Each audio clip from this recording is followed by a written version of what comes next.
Well, joining me now is former Conservative Minister Anne Widdecombe and historian Dr. Tessa Dunlop, also with us royal editor of the Sunday Times, Roya Nicker, and former BBC royal editor Jenny Bond. So a veritable galaxy of luminaries to debate this. Let me start with you, Roya, again, because you had a big story on Sunday in which your sources at the palace were basically indicating that notwithstanding the onslaught that's come their way, King Charles in particular was prepared to consider reconciliation before the coronation in May. Now, I've got to say, before I get you to talk about that, my own sources tonight, who I would describe as pretty impeccable, believe that's a bit of a reach, say that Charles is absolutely livid, and actually reconciliation right now is most definitely not on the cards. There's been no contact whatsoever with anyone in Montecito, and that may well stay the same. So let's thrash out our sources here.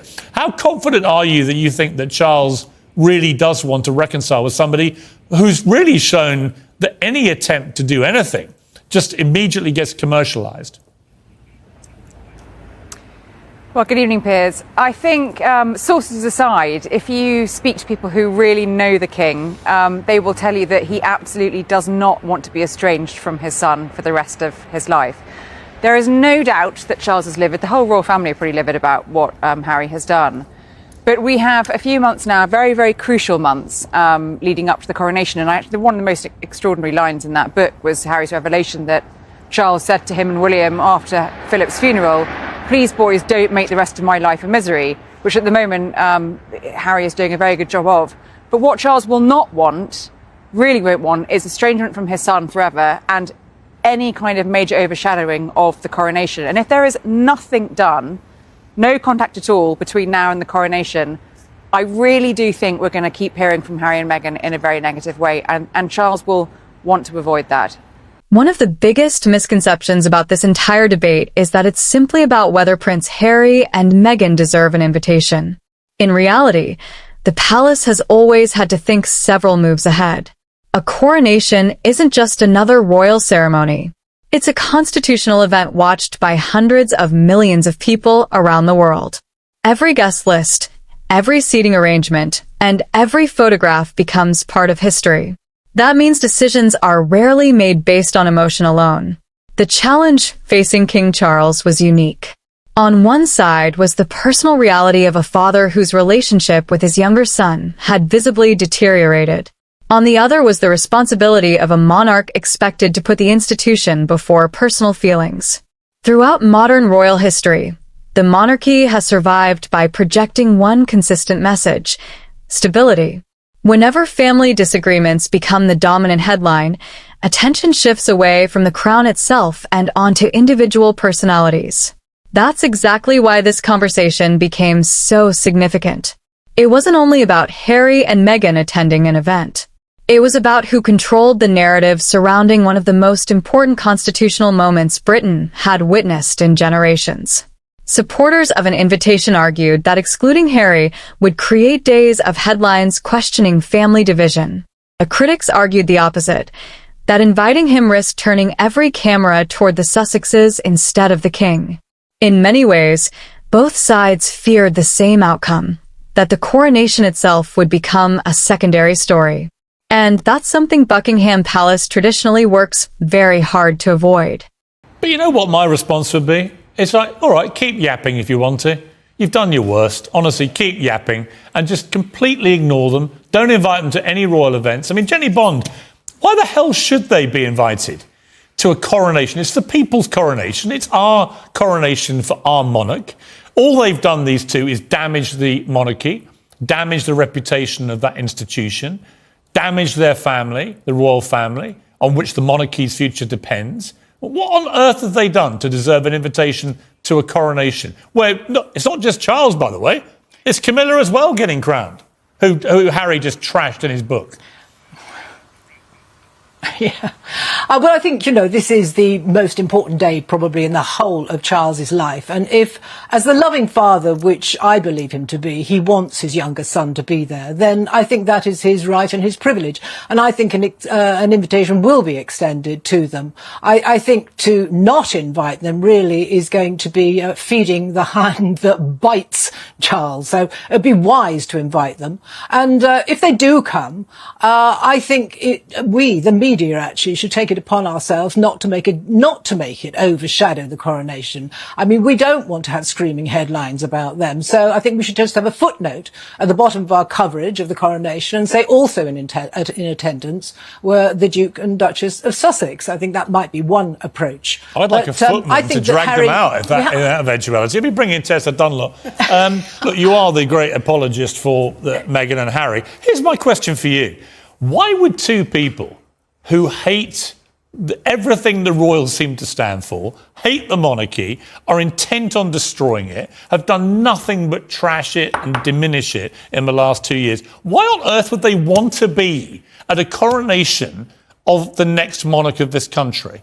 Piers, I thought you'd read the full 400 plus pages of Spare. Then you will have got the message loud and clear. There is no macro Harry plan. He is a dyed-in-the-wool royalist. No, he's not. He doesn't. Yes, no, I'm afraid. He's going about it all the wrong way. He's done unspeakable damage. But he wants to save the monarchy, apparently. No, I'm being serious. No, what he wants, Tessa, let me just respond to that. What he wants is to keep the titles, the royal titles for him and his wife, because it's the titles that make the money. And they're making hundreds of millions of dollars. His book, #1 global bestseller, his documentary series, huge success, blah, blah, blah. Of course it is. He's trashing the royal family from the inside. This is a boy in pain who grew up. I'm so sorry. Please. I'm so sorry. Who grew up in a goldfish bowl. Is he in pain or has he never been happy? Which one is it? He's telling us how happy he is. Who grew up in a goldfish bowl, who's thrashing his way out of the gilded cage, but actually has realised he doesn't know how to exist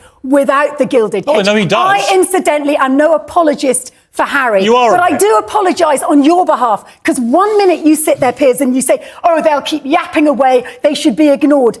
There is no way, if they so much as fart, that you would ignore what they say. You stoke the boiler, you stoke the problems for the royal family. Let me be clear. People say this to me, go, why do you keep banging on about these two? Why do you? Because they keep trashing the royals. In podcasts, in books, in documentary series, in interviews. It never stops. And I say to them now, I will stop writing and commenting about them if they just shut up. Go to Camp Montecito. Be the happy people you keep telling us that you are. Stop trashing the royal family. Stop attacking our monarchy. Stop diminishing this country. If you do that, I'll leave you alone. You just heard from the dignified Jenny Bond. Reduce it to a footnote, Piers, but you couldn't resist doing that because, like them, you make money from this. Jenny. Let's own it. You make money from this. I bow to nobody. Of course I do. Everybody who's involved in covering the royals makes money. Well, you're making money appearing on this show tonight. Thank you. Double time. Thanks. Yeah, exactly. So you're making money too out of it. So let's not be hypocrites. What makes this debate so fascinating is that it goes far beyond a family disagreement. A coronation isn't simply a personal celebration. It's one of the most important constitutional events in British public life. Every decision surrounding it is scrutinized, not just by the British public, but by audiences around the world. For King Charles, the challenge was balancing two very different responsibilities. As a father, there may be a desire to keep the door open for reconciliation. But as monarch, his priority is protecting the dignity of the institution he now represents. That's why opinions became so divided. Some believed inviting Harry and Meghan would demonstrate forgiveness and unity, even after months of public criticism. Others argued that their presence could overshadow the very event meant to celebrate the beginning of a new reign. From a communication standpoint, Buckingham Palace has traditionally tried to keep the focus on the monarchy rather than individual family disputes. The real question wasn't simply whether Harry should attend. It was whether any decision, invite or don't invite, would inevitably become the headline instead of the coronation itself. And that's the difficult position the palace found itself trying to navigate. Jenny Bond, look, no, I'm bound to nobody in my admiration of Jenny Bond, but she would have been the first in her previous capacity as the BBC's royal doyen to probably not actually reduce them to a footnote, the coronation, because she'd know it's a big, hot story. And this is the problem, Anne Widdecombe, isn't it? Is that unfortunately, everywhere they go, so does the lens of attention, because they make it their job to make sure that we don't leave them alone. That is exactly why I think they should not be at the coronation. For this reason, I ask myself a very straightforward question. Which will be the bigger circus? If they don't come, or if they do come? And if they come, they're likely to be booed. We all know that. There'll be a lot of attention on them because they're there. Well, that'll be the story. They get booed at the coronation. Exactly. Whereas if they're in Montecito, totally agree. We're all free to concentrate on the coronation. So I feel very strongly they shouldn't come. I also, hang on, you had a long go. I also feel equally strongly that the royals should not be proposing a negotiation meeting, because we've heard Harry's terms. He wants an abject surrender. No, I wouldn't trust him as far as I could throw him. This is the point. I mean, Roya, this is the problem I would have if I were Charles and William in particular, is how do you trust them? How do you trust them, given that almost all their private conversations with Harry have now appeared in this book, including really intimate stuff, including at Prince Philip's funeral and so on. How on earth can they trust him to have some sort of private meeting which stays private? Well, that's a great question, and that's something that's even been acknowledged by sources close to Harry and Meghan, who've said to me, and I've written that even they acknowledge that there's an issue there, that perhaps the royal family might not trust that private stays private. But what I would say is, as much as it might stick in the craw of many members of the royal family, particularly the ones you've just mentioned who come under heavy fire in the book, I think if the king isn't seen to somehow do something, I think he's going to come under even more heavy fire from his son and other people down the line. But that will be the great test. I think if they do propose some sort of, and I'm not saying a negotiation, but some sort of sit down, and then something leaks out and it comes from Harry and Meghan's side, then I think it probably is game over. But at least the king may have tried. One of the reasons this debate remains so polarizing is that two very different ideas can exist at the same time. It's possible to acknowledge that someone has experienced genuine personal trauma while also questioning the choices they've made afterward. Those aren't mutually exclusive positions. Public figures, especially members of the royal family, often live under extraordinary pressure. But the public also tends to judge actions more than intentions. Many people can sympathize with Prince Harry's experiences while still feeling uncomfortable with deeply personal family matters being shared on such a global stage. The broader issue here is accountability. When someone speaks openly about their struggles, they can help reduce the stigma surrounding mental health. However, when those conversations become intertwined with accusations, family disputes, and commercial projects, public opinion naturally becomes more divided. For the royal family, this isn't simply a personal disagreement anymore. It's about preserving public confidence in an institution that has always depended on discretion and continuity. Every new revelation has consequences that extend far beyond the individuals involved. And perhaps that's why this story has endured for so long, because it's no longer just about one family. It's about the difficult balance between personal truth, public responsibility, and the expectations that come with one of the world's most recognizable institutions.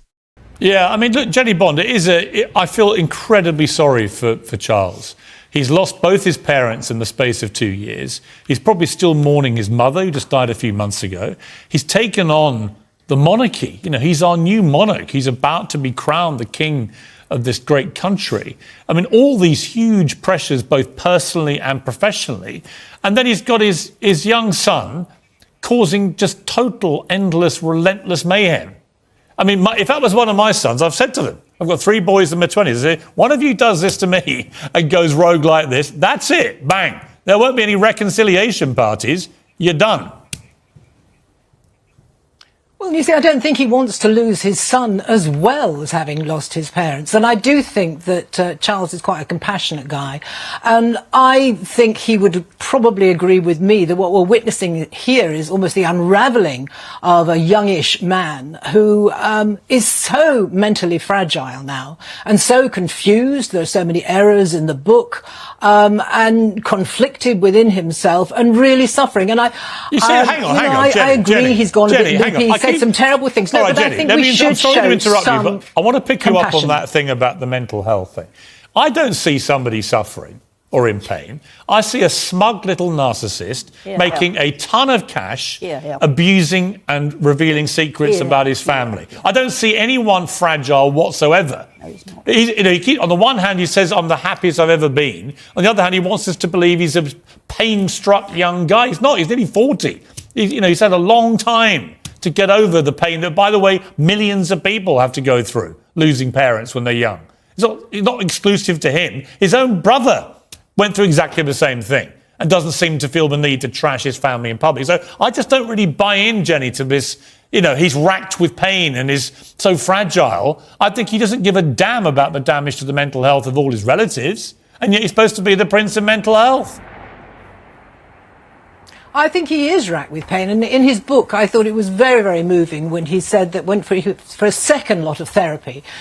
He was frightened of losing the pain he had felt for all those years for the loss of his mother. He was frightened of losing that pain in the therapy because he would lose his mother again. And I thought it was incredibly moving. Now, I'm not going to defend Harry for all he's done and all he's said. A lot of it's abominable. Most of it's loopy. And I agree. I think he's a little bit unbalanced and deluded, perhaps because all the drugs he took. I don't know. Yeah, but I do have still compassion taking for his mental health. I think he's a Californian dope-head. You meet them all the time when you're out there. Tessa Dunlop, you've been raging away as normal here.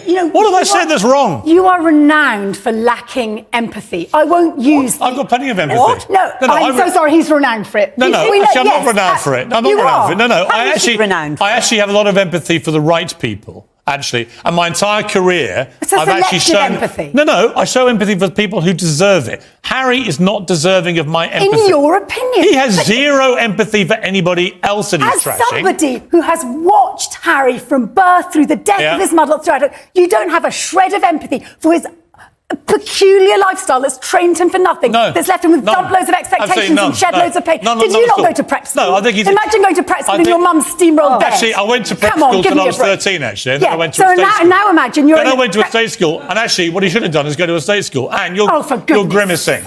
Yeah, I'm absolutely... Just calm down, the pair of you. I'm perfectly calm. Neither of you sounded at the moment. Now, can I just point this out? Pretty rich coming from you. You're normally the one blowing up, but go on. I've actually sat here trying to get a word in edgeways for a long time, as you know. Come on. Let me make this point. The coronation is not just a personal occasion. Now, you can understand a father wants to involve his son in all sorts of things, but it's not a royal wedding. It's a coronation. It's an occasion of state. And you've got to ask yourselves, what is the most dignified way that we can have this, because it is an occasion of state, and therefore there must be a great deal of dignity. That won't be by having Harry present. I totally agree. It would be literally like having the Kardashians sitting there. Please stay with me, my panel here. Roya, we're going to say goodbye to. Roya, another busy week for you. I know you're writing busily away again, presumably for your next big scoop on Sunday, so thank you. We look forward to speaking to you about that whenever it drops. Appreciate you joining us. Thank you very much. As this discussion draws to a close, it's worth remembering that the real significance of this debate extends far beyond one invitation. The coronation represented the beginning of King Charles III's reign, a moment intended to symbolize continuity, stability, and service. Yet the fact that so much attention centered on whether Harry and Meghan would attend shows just how influential the Sussex story had become. It demonstrates how modern royal coverage has shifted from ceremonial events to personal narratives, where family relationships often dominate the headlines. For Buckingham Palace, the challenge has always been to keep the focus on the institution rather than the individuals within it. That's easier said than done in today's 24-hour media environment, where every royal development is analyzed from every possible angle. Whether viewers agree with Piers Morgan, the panel, or hold a completely different opinion, one thing is clear. This family dispute has become part of a much larger conversation about tradition, public accountability, and the future of the monarchy in the modern era. And while opinions may differ, history will ultimately judge these events not by the loudest headlines, but by how the royal family navigates the years ahead.